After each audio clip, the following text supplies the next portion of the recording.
Hello, everyone, and welcome again to another Teacher Joseph podcast.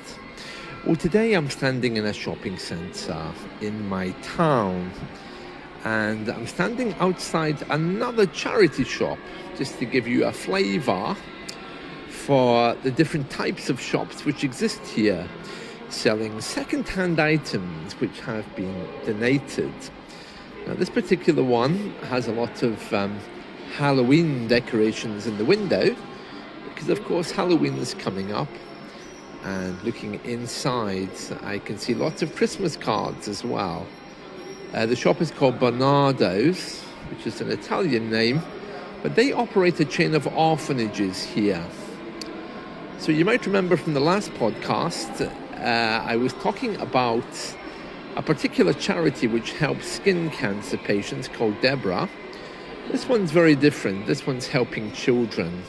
But that doesn't mean to say that anything they sell in it is made by children. Actually, quite the opposite. It's a well-known shop selling well-known brands.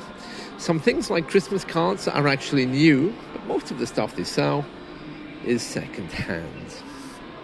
So let's have a look in the window and see exactly what they have here. Okay, artificial flowers is a kind of big deal. Halloween decorations, Christmas cards as well. Let's see. Oh, some lovely clothes and also some beautiful books. But most of the window display is taken up by Halloween decorations.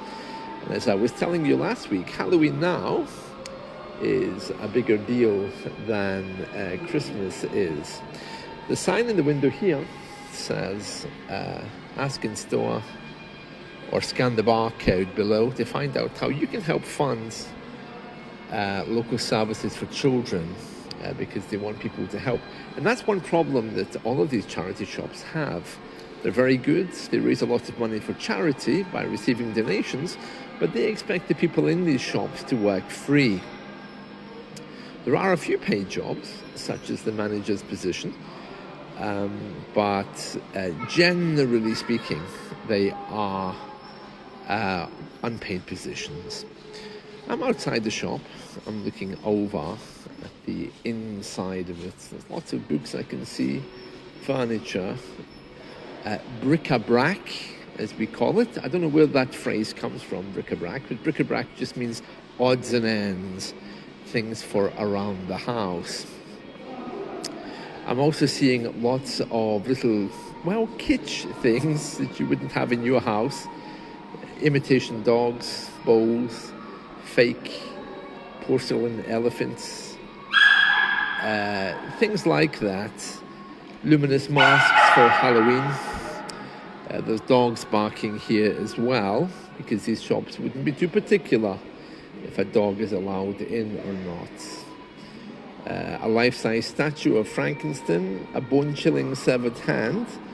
Not the kind of things that you would really want to have in your home, but these are the kinds of Halloween decorations that we get to see.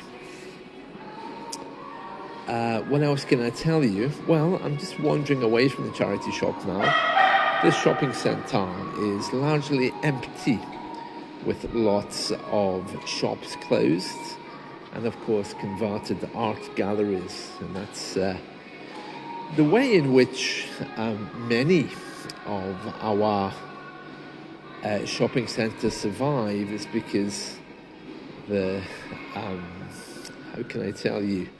Yeah, some of the vacant places within them are converted into art space, sponsored by the government.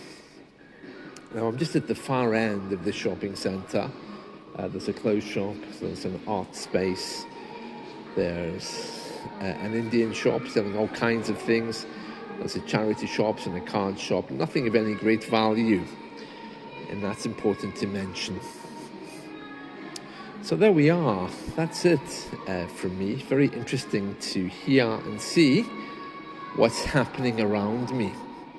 Halloween is coming up, and we have a big shopping extravaganza, as they call it. Many shops selling Halloween decorations. And we will actually have a Halloween parade in my town this year. It's worth millions. It's a parade that lasts all night, and from last year they've started to ticket it, which means that unless you have a ticket you can't get in. I think it's quite costly as well. Not the kind of thing I would be attracted to, but for many people it is kind of a big deal. I'm just looking again around this shopping centre, and I just want to tell you that I'm looking at what was an old supermarket, an old cooperative shop, being closed down for years. Looking in the windows, kind of dirty, dusty, unclean inside, and that speaks volumes about our shopping centres. Many of them are left like this. The south does much better, of course, because it attracts more tourism. But locally, our two shopping centres in my town certainly are not doing so well. So the future of them has yet to be determined. Thanks to all of you who've been asking about my little cat. He's much better now, back to his old cheeky self, bouncing around, biting everyone. And for those of you following my weekly lesson, I have to tell you that I'm still undecided in what to do with the washing machine, the heater, and the toaster sitting outside of my home. Well, the heater and toaster are in my cupboard, but the washing machine, I think I'm going to have to move it because I can't rely on the government to come and take it away. And besides, it's not theirs. It belongs to this parson known as Danny, possibly David, and I'm none the wiser trying to find out who he is, where he is, or what's going to happen. So I think just to make sure that washing machine doesn't go walkies, doesn't disappear in the night, it might be just as well for me to take it into my apartment, leave it behind the front door, something else for my little cat to sit and play with. Well, that's an update. This is a rather short podcast today, but I hope you've enjoyed it. Let's talk soon. See you. Bye.